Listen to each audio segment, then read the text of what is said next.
thank you all for joining us today. We are extremely excited to have probably one of our first ever client-only webinars, at least in a long time. So thank you guys so much for joining us today.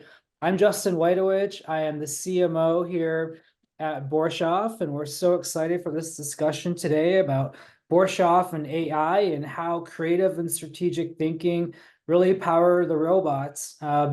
So obviously, this has been a very hot topic, emerging topic for quite some time. The last year and a half has really evolved in terms of how we use and view and have accepted AI into our roles, not only in marketing, but across various industries as well.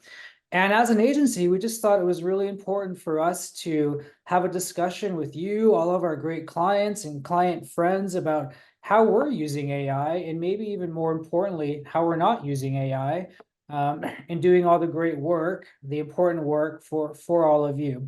So today, what we're going to do, I'm going to go through just some of what we've been doing as an agency to really explore and experiment with AI.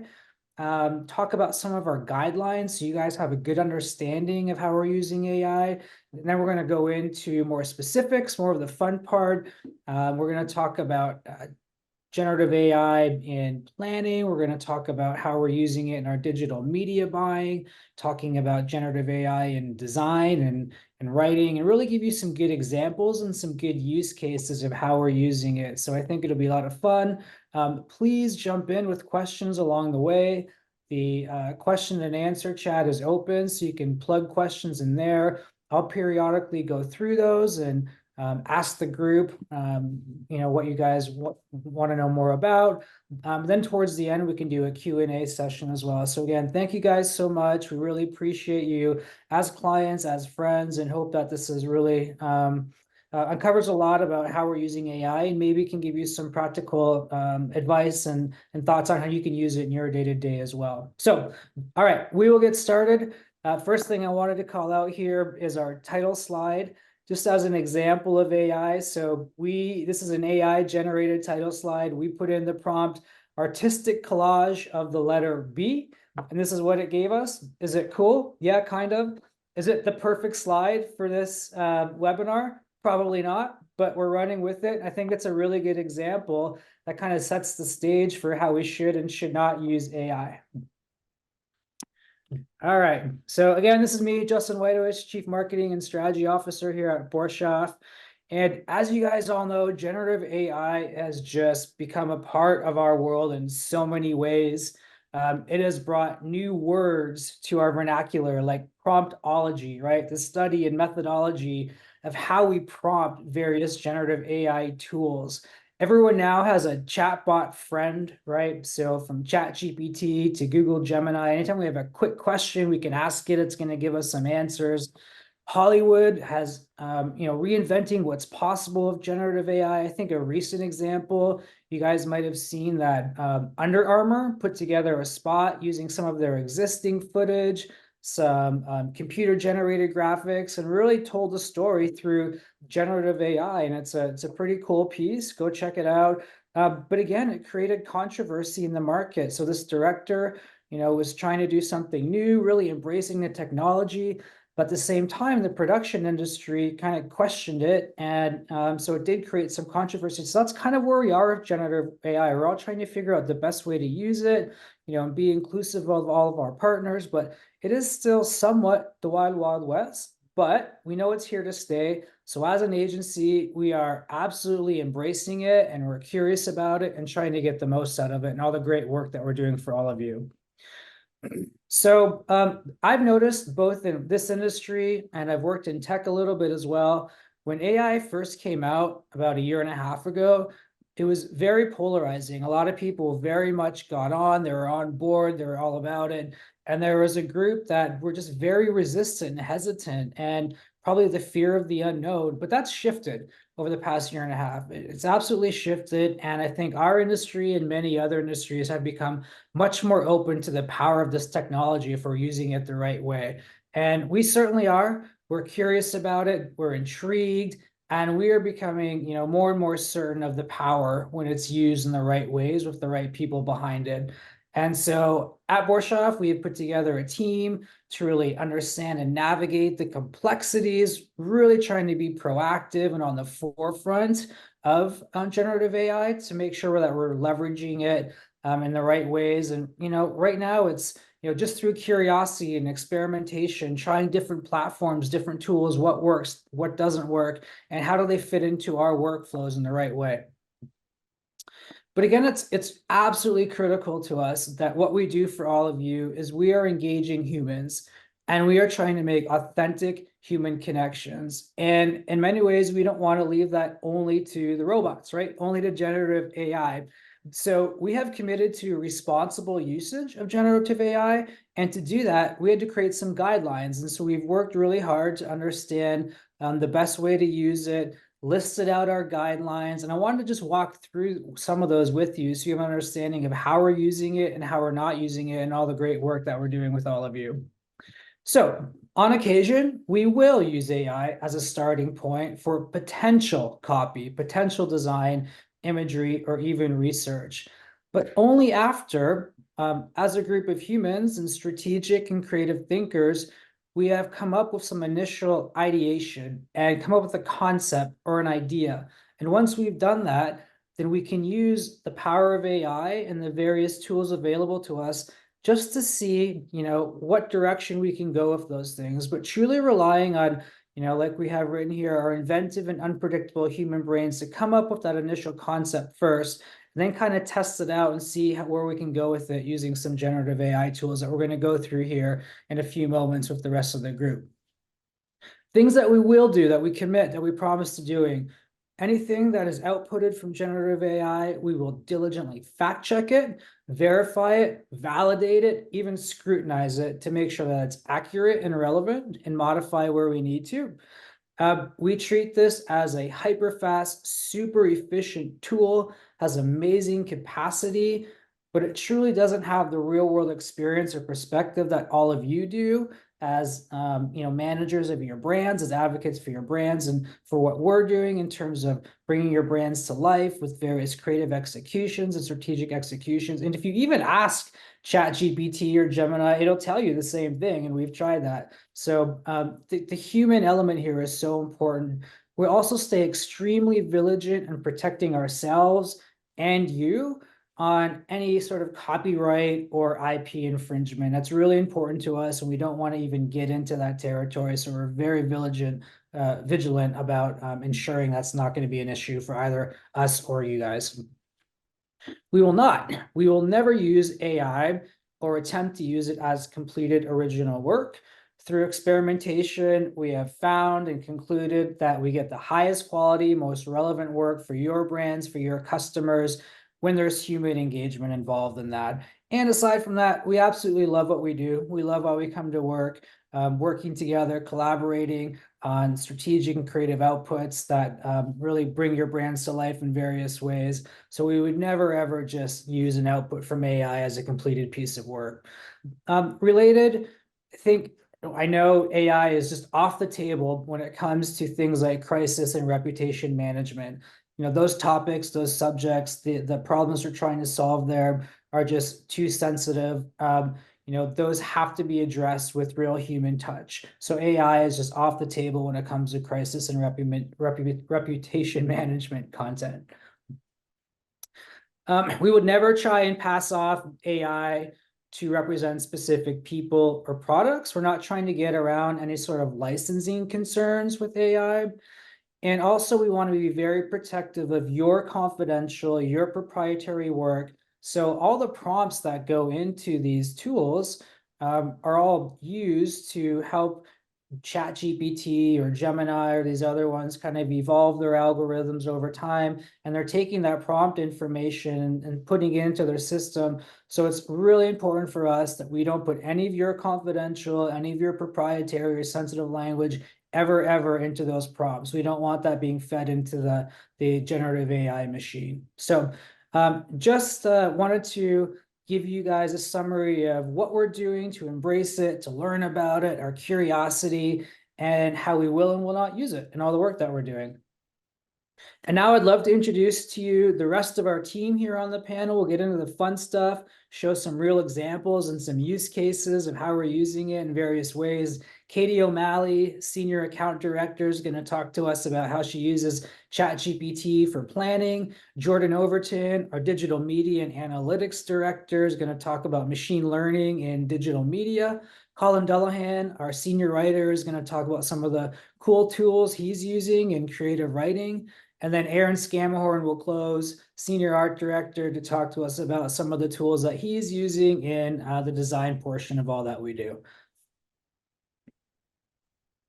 All right, thank you, Justin. Let's jump right in to the next slide. ChatGPT is a tool.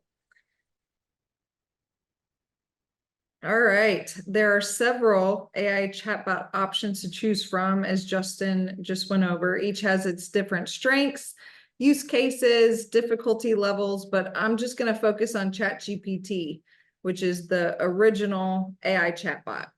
So when it launched in late 2022, it broke records by reaching 1 million users in 5 days and took just 2 months to reach the 100 million user mark. And it's still going strong with the count today. If we put things into perspective, it took Facebook 4.5 years to reach the same mark. And before the launch of Instagram Threads, ChatGPT was the fastest app to reach 100 million users. And as we all remember, the Threads app took just 2 days to reach that user mark. But the Threads usage rapidly decreased, and ChatGPT's usage has skyrocketed. So a year and a half later, after its launch, it has over 180 million monthly users and over 100 million weekly active users.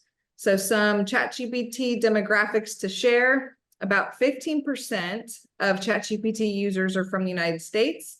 The US has the most frequent user base, and coming in second is India at 7%. Data also reveals that the majority of ChatGPT users are millennials and Gen Z. Users under the age of 34 years making up 60% of the user share. So with this kind of user base, ChatGPT's rise has sparked discussions about its potential to replace Google as the new search engine. But as we move to the next slide and we look at the data, as of 5 months ago, November 2023, ChatGPT only has 2% of Google's monthly traffic. So long story short, Google is still as dominant as it has been since 2015. And comparing the two is kind of like comparing apples versus oranges, because ChatGPT is not a search engine. It's a generative AI chatbot designed to generate text and answer questions using natural human language. And we all know Google is designed to search the internet and provide those relevant search results for a user's query. So if you're searching for up-to-date, accurate information, then a search engine is definitely your best bet. The free version of ChatGPT 3.5 does not have the ability to search the internet for info. It uses the information it learned from training data to generate a response, which of course leaves room for error. So let's jump into a quick side-by-side example of the two. So a question that all marketers can relate to: the difference between Coke and Pepsi. So Google answers the question with a recent and brief response, touching on closely matching ingredients and that Coke has had a slight edge over Pepsi since the beginning, and then provides several articles to dive into next.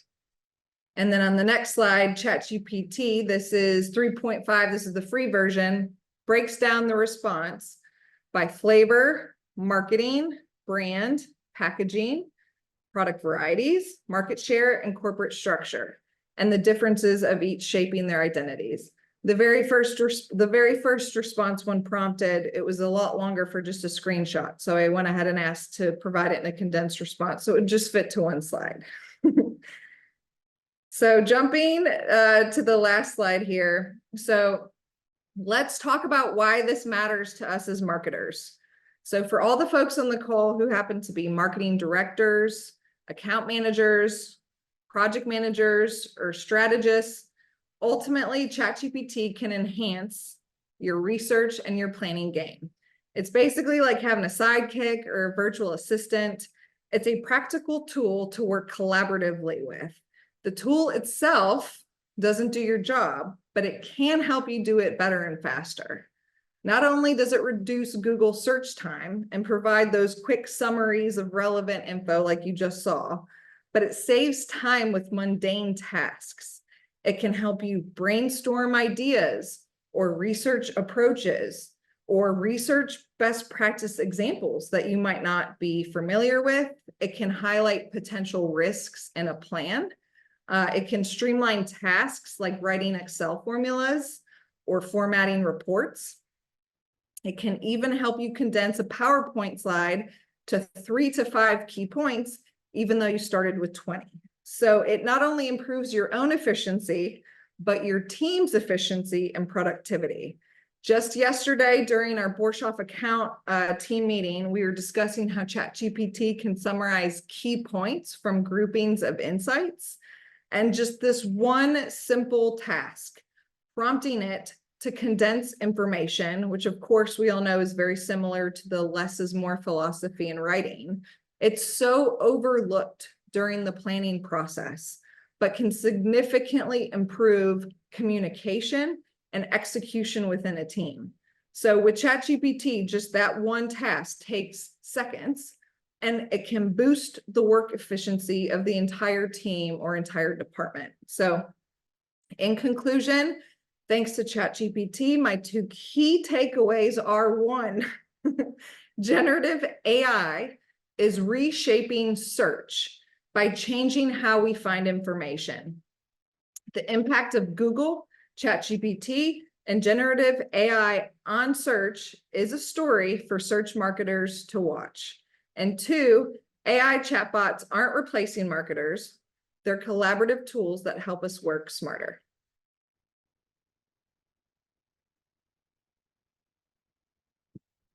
Awesome. Thanks, Katie. It's great information. What we're going to dive into now is machine learning, specifically in terms of media buying here. So we can move on. There you go, Justin.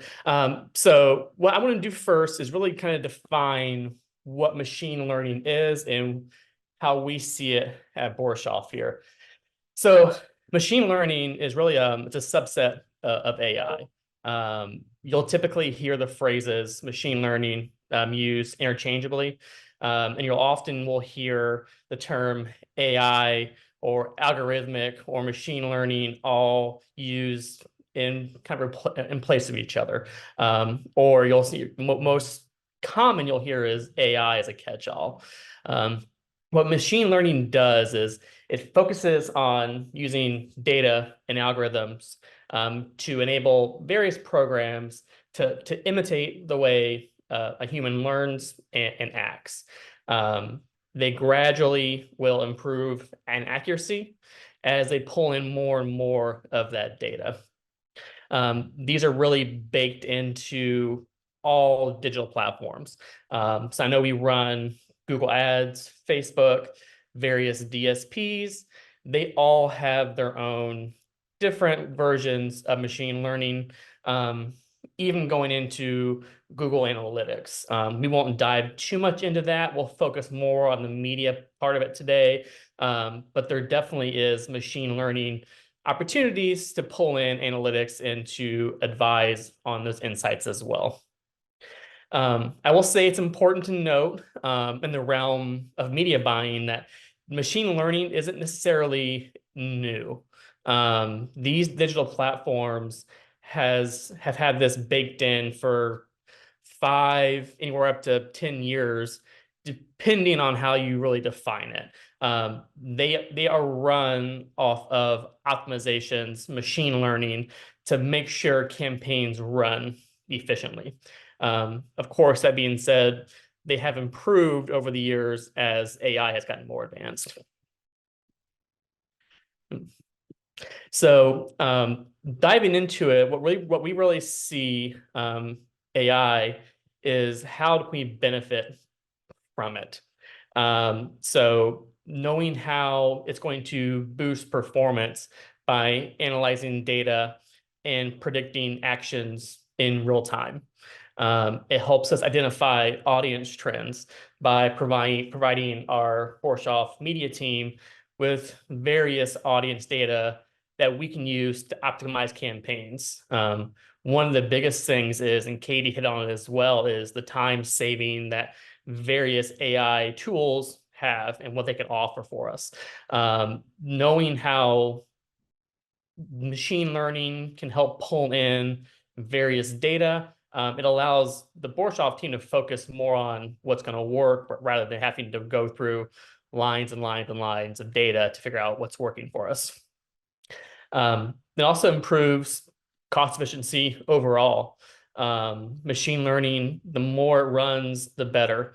It's really why, like the Borshoff media team, when we do launch campaigns, there's typically a 10 to 14-day period where we try not to do manual optimizations, because the more you change manually in those first two learning phase periods, the more it can really kind of throw off the algorithms.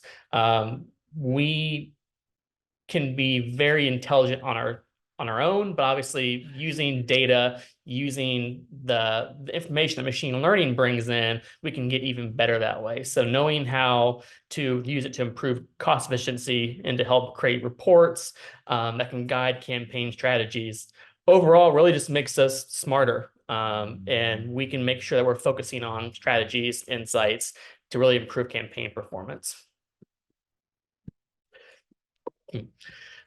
So how Borshoff uses machine learning in our media buying, it really helps us make those data-backed predictions that minimizes the manual work. We're always aiming to have a media strategist make the final decision, but having it, I would say, summarized in a way that can be easily identifiable for what those decisions could be. That's one of the areas where machine learning helps us out. Knowing how we can pull that data in to make those campaign optimizations that are going to improve your campaign performance. Yeah, and so using machine learning in this way, I wouldn't say relying on it, but definitely making sure it's part of our strategy, allows us to focus on identifying those campaign insights, building new strategies to hit target audiences in a variety of ways, rather than having to spend so much time making those manual adjustments that are really become the time suck at times, where you get so stuck making these manual adjustments you can't focus on the bigger picture of what is how's the creative doing? Is it hitting the right audience? What are some campaign insights? How can we use machine learning to improve those? It only helps us pull away from the manual task, getting stuck in the manual tasks. Yep. And so, for example, here, by no means this is the end all of how it can be used. It's also very hard to summarize machine learning down into a specific example because so many things go on behind the scenes that help guide these changes. But just for example, say an advertising campaign that focuses on increasing enrollment for a university implements machine learning to help us deliver a specific tactic to a potential student based on what kind of advertisements they've engaged with in the past. Behind the scenes, all of this is already happening.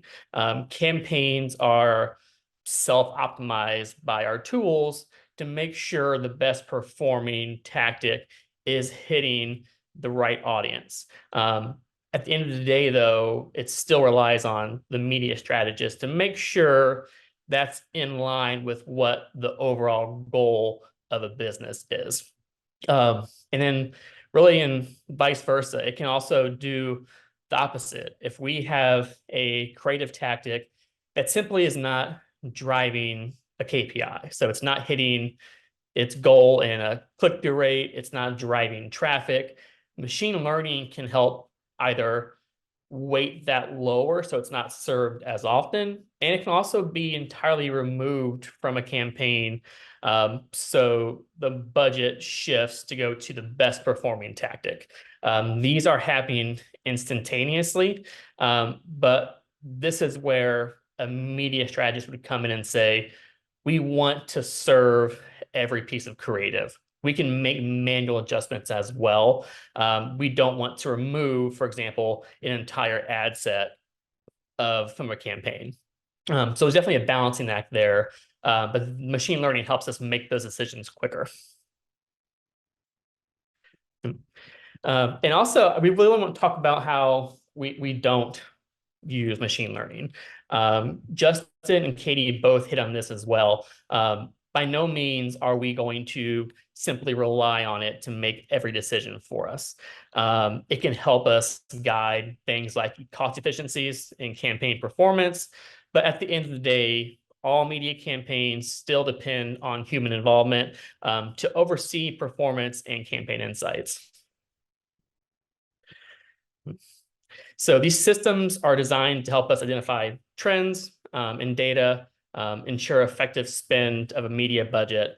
But at the end of the day, a media strategist needs to be making the final decision, aided by all of the back-end data that machine learning brings in for us that can help us guide our campaign performance. All right, thanks, Jordan. I'm going to talk to you guys a little bit about how we're using AI in the creative image generation and concepting and planning on the creative side of things. But specifically is how AI is a tool to elevate those efforts. I know there's been polarization across all of the different generation efforts in the AI world, but I don't think any have been as divisive as in the image generation sector, because of the fact that it's learning from imagery that was created by an individual most often, and that can get really hairy when you start to talk about IP and whatnot. But focusing in on the fact that it's a tool that's out there and that we're using, and you have to look at it as all of the things that have come along in technological progression, from typewriters leading into word processing, from dark rooms going into Photoshop, and old Wacom tablets as your digital drawing tool now. Most illustrators that I know have shifted over to using their iPad and sitting on the couch and working with that. I think that this quote here from this artist that works at Adobe really sums it up nicely, because of this idea of wanting to make sure that there's integrity and responsibility in the way that these tools are learning and how we're implementing them into our process. He says, I want to see the creation of AI tools that can be fully customized and used as non-authoring parts of the artist's process. The tools should be practical, offer unobtrusive assistance, and never take away the amount of control or sense of true authorship that makes an artist's work unique and personal. I really like how he hit at home to how AI is a tool for our process and not the end-all be-all. And I think something else we need to focus on is the fact that customers are getting more savvy. While the images that are coming out of things like the AI generation tools like Midjourney, you still have to be aware of the fact that there's always a little bit of wonkiness. And if someone sees some inauthenticity in the images that you're putting out there, it can really, really hurt the overall effectiveness of your advertising. And I think that's something as simple as using it as a tool and building on your assets. I think about it as in a way of like, you can generate a background, you can generate some foreground elements, some subject matter pieces, but then integrating it with type in between those, integrating your logo into it, and just building out a piece that is more than just the first thing that comes out of the machine. So for a little use case example for that, there's a scenario where the zoo needs an ad to go to print before we're able to photograph their animals within that new exhibit. We're able to find accurate stock for the right species, the right animal, but we can't exactly find the right environment that's going to match the exhibit that they're going to be in, because it's not there and we're not able to photograph it yet. But we can find stock imagery and scenery that's similar to that, but it's like it doesn't match the right angle of the stock image of the animal. It doesn't match the right lighting, the right texture, etc. So it's like you couldn't find the pieces to build that out without the ability to generate these images. So on the next slide, you'll see a little side by side. Here's a stock image example. Perfect chimpanzee, looks great. Everything's good to go there, but he's on like this old wooden tree trunk stick that doesn't really match what they're going to end up looking like in their exhibit. So in their actual environment, they're going to be in. It's more like these kind of steel structures, and it was able to find a way to get that at the right angle, get the right lighting, be able to match the colors, and that's the result of that process. But in that, also always checks and balances. We're wanting to make sure that we're always being responsible. With image generation, it can inadvertently recreate the aesthetic and technique of specific artists, especially if that's what you're putting into it, saying, hey, make me this face in an Andy Warhol style. So it can run that risk of infringing on intellectual property. But the key to that, to avoiding that issue, is transparency and open communication with your partners, your clients, so that you don't have to have those difficult conversations before it's too late. And just to sum up here, this just came out. Annie Leibovitz was just inducted into the French Academy of Fine Arts. And I thought she had this really, really great response when questioned as to whether she was threatened by AI. She says, the AI doesn't worry me at all. With each technological progress, there are hesitations and concerns. You just have to take the plunge and learn how to use it. AI-generated images are no less authentic than photography. Photography itself is not really real. I like to use Photoshop. I use all the tools available. Even deciding how to frame a shot and editing implies control on some level. But man, if someone at her level can say, hey, this is a valid tool, I think we can all find ways to use it as such. Great point, Aaron and Annie. So I'm going to talk a little bit about AI in writing. We're just going to jump right into the plethora of tools that are out there and available. I'm not going to go into detail on any one of them, just to acknowledge that, man, there's a lot. The one I do want to talk about is called Text Effects, and it's from Google. It uses apparently the PALM, P-A-L-M 2 language model, and it's 10 tools that expand the writing process as build. So I'm just going to run through some examples of some of the things that it can do. I won't do all 10, but the first one is a simile on the next slide. Well, actually, this is the list of not all 10: scene, chain, point of view, acronym, alliteration, unexpected things. And I just picked the most interesting ones for you. First one on the next slide is simile. You put in a thing or a concept and it tells you what that thing could be likened to. So right off the bat, go ahead, Justin. We have, shall I liken thee to a webinar? What is a webinar like? Text effects. And we see on the next slide, it's replies. It says that a webinar is like a group text, but everyone's speaking at once. Or a webinar is like a virtual meeting, but with fewer awkward pauses and more cats walking in front of the camera. So unexpectedly snarky, I would say. A webinar is like a bad example of the Twilight Zone, where you're trapped in a room with a bunch of strangers and you can't leave. Hopefully that's not what this webinar feels like. Let's go on to the next one. It can try to be surprising. It has a function called unexpect to make a scene more unexpected and imaginative. And the one that I wanted to see what it would do with was, how do you make a business meeting more unexpected? Next slide. It says, what about a business meeting that's in a hot air balloon, or everyone's dressed like dinosaurs? And it's a business meeting, but it's a lemur and a panda in the desert. It skews whimsical, which I found surprising and interesting, but still potentially useful. If you do have a scenario in your writing and you just think this is too expected, you can always go to text effects, punch it in and say, and click unexpect. Next slide. It can take a stance. POV is to evaluate a topic through different points of view. And this is a topic where my wife and I have very differing points of view, which is subwoofers. So I wanted to see what stance text effects would share on this very important matter. And on the next slide, you'll see it actually just had a couple points of view. One is that they're the bane of your neighbor's existence, but two is that they're the key to a good sound system. And then as you go down the list, all these answers are pretty much in those same two categories. It's kind of a pro and con thing. I agree with number 10. In case you're wondering, I think that they are the key to a great listening experience. Go to the next one there. It can do what's called a backronym, where you make an acronym out of the letters of a word. I think many of us probably did this with our names or our teachers' names or things in school if you had access to a notebook and a little bit of distraction. So I said, go ahead and backronym Justin, because I've been wanting that to happen.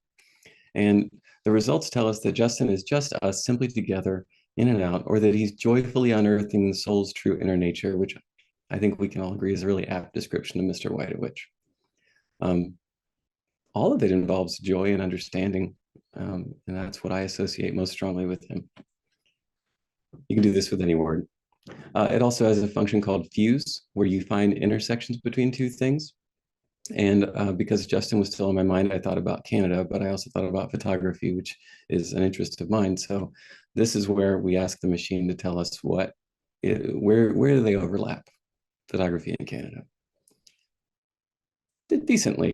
It said both photography and Canada can be seen as vast and expansive because photography can capture many landscapes and scenes, arguably even more now with Annie Leibovitz using AI on it.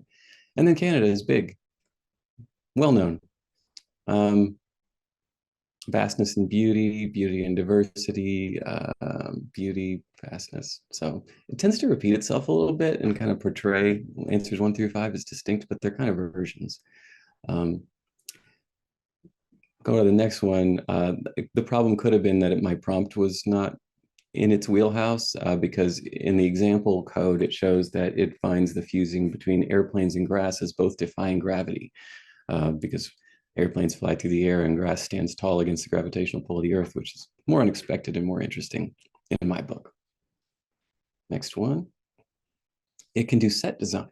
This was probably an assignment that many of us got in English class in school, where you have to generate sensory details about a scene. I remember even being graded by the teacher on just the sheer number of sensory details of things that you see, smell, hear, taste, or touch in a scene.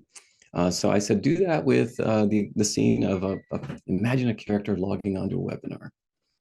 And on the next slide, we see that they see a slide deck with bright colors. They smell stale coffee lingering in the air. That is not the case at my desk, but maybe yours. They see a chat box where people are typing in all caps. I hope that happens soon. You see a presenter, you hear a presenter who's talking too quickly. I've been accused of that. You hear the sound of someone's dog barking in the background. I'm waiting for that to happen. You smell a plate of leftover pizza in the kitchen. You touch a free gift that's a cheap pen with the webinar's logo on it. We're not sending you pens. Sensory. And then next slide is, yeah, I pivoted from showing you the things that text effects can do to just musing on the topic of creativity in AI in general. And why wouldn't I just ask the robot itself? So I did. This was last summer, but I liked the answer. Go ahead forward. I said, are you creative? And it told me that it can generate creative text formats, poems, code, scripts, etc. It can be informative, even if the question's open-ended. But it's important to note that large language models are not human, don't have the same level of creativity as humans. They're trained on massive data sets of text and code, and they're able to generate text similar to the text that they were trained on, but they can't come up with new ideas or concepts on their own.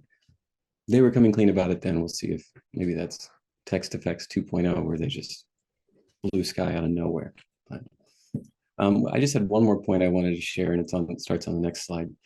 It is that even by their own description here, what they do is they guess and then they grade. They generate characters and then they compare it against actual humanly authored sentences, and they get closer and closer until they have something that feels legit to them, and then they present it to you for your consideration. So it really is just a huge thing that learns the probabilities of what word is likely to follow another and how meaning is constructed through sequences of words, which is a really neat trick, not to minimize it at all.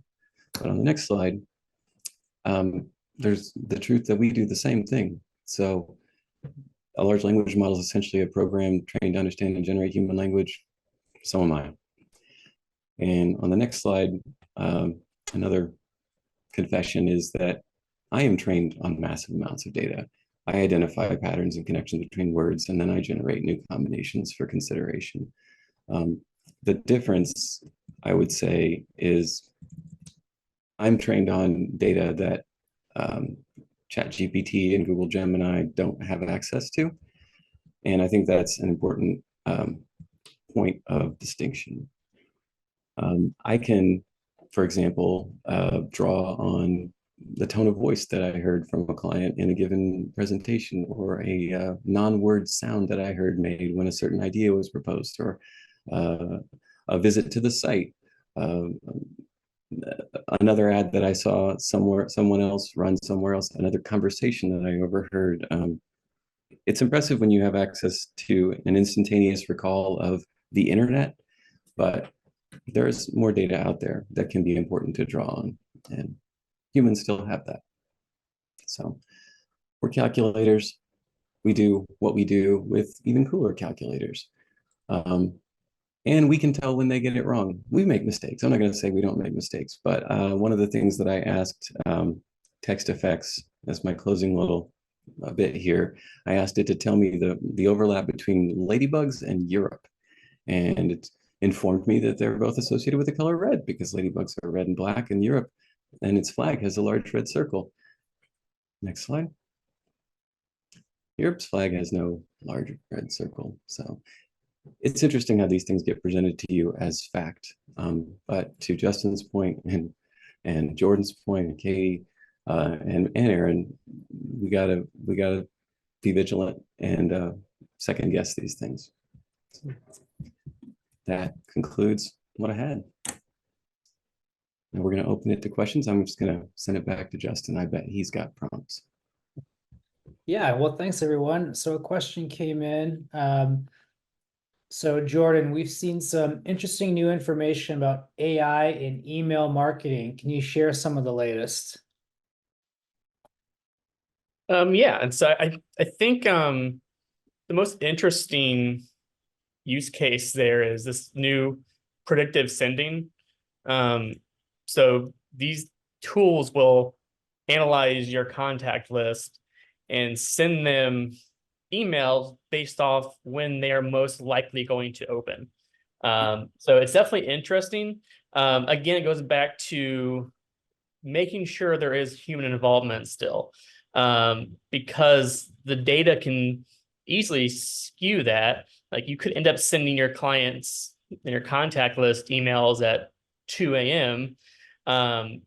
And really just throw off your entire campaign strategy. So I think it's right in line with what we've been talking about. Is AI has great functionality, can be used across a variety of marketing tactics, but there's always a human element needed to make sure it really does make sense, and it doesn't just run amok and start doing whatever it thinks it's best. And so, but yeah, we talked about it earlier as well. It's like the idea of predictive sending. Is it a good idea? Is it bad? I think it's one to be tested. I would not rely on it entirely by any means, but I would say definitely look into it, because it might find trends where you might think somebody answers an email at 10 a.m. and really they're on at 5 a.m. super early. So it's trying to find those different trends that can come out by using these different AI tools. Another question for Aaron, and you had talked about being really vigilant and ensuring that anything that you see coming out of Mid-Journey is something that we can use, or we're not infringing on any IP or copying anyone's style. What is a good technique for you to understand that, okay, this style is something that we can use versus something that probably has been borrowed from someone else, and we don't want to get into that sort of concern or issue or potentially infringing on someone else's IP? Yeah, one of the quickest giveaways is when it spits out an image that has like a remnant of a signature on it. It's like sometimes you can see, like, you ask for a certain style of a like an old screen printed poster style, and then like the signature's still sort of there from the image that it learned that style from. It's like, oh wait, that's clearly coming from directly from someone. But I think it comes down to a very specific and balanced prompt that isn't just like a few words. You're not referencing a very specific artist. You're not referencing an exact like copyrighted brand or style, but you're saying, hey, I need this sort of lighting, this sort of mood, this sort of coloring, these subjects at this angle, at this aspect ratio, and all of those extra pieces that the humans inputting shape what's coming out of it in a way that make it more likely to be a truly unique asset that's coming out. Yep. And again, utilizing that as a piece of the final puzzle or as the inspiration to generate or create the piece yourself is also that last key to make it ownable. Yep, that's awesome. That's good advice. Another question here. Do we have any ChatGPT productivity tips to share? Yeah, of course, I can jump in with some of those. Definitely want to use specific prompts and experiment, of course, with different prompts. It can definitely help break down complex tasks into just like smaller, more manageable parts. It definitely can edit and condense information and reformat information. Those are the first that come to mind. Yeah, and for me, I'll add on to that. Typically, I don't want to say broad, like super broad, but not as narrowed as I eventually will get. So broad, see what the results look like. Is it in range? Is it in the ballpark? I can kind of take some cues from the output. And from there, I'll start to narrow my prompts a little bit further. So maybe it's 2 or 3 or even 4 prompting attempts to really get what I want. And then I can get the most, I think, relevant information by just narrowing down my prompts based on the results that I'm getting. Yeah, and that's one. I also I'll use templates. So you can kind of use ChatGPT to vet what works.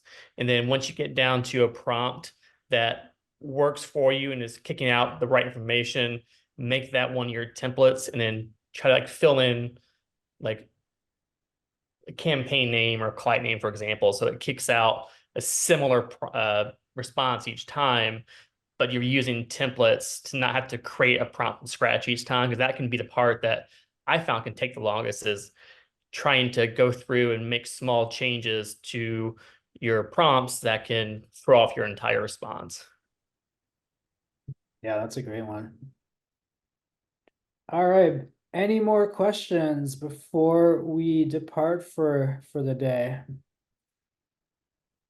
All right, it doesn't look like it, but thank you all again, our client friends. We hope this was informative and helpful. And again, just wanted to give you a peek behind the curtain to let you know how we're using it, how we're not using it, how we're being safe with it, ethical about it, protecting all of your important information, and want to show you some fun use cases of how we're actually producing work, using it as a tool, as a reference point.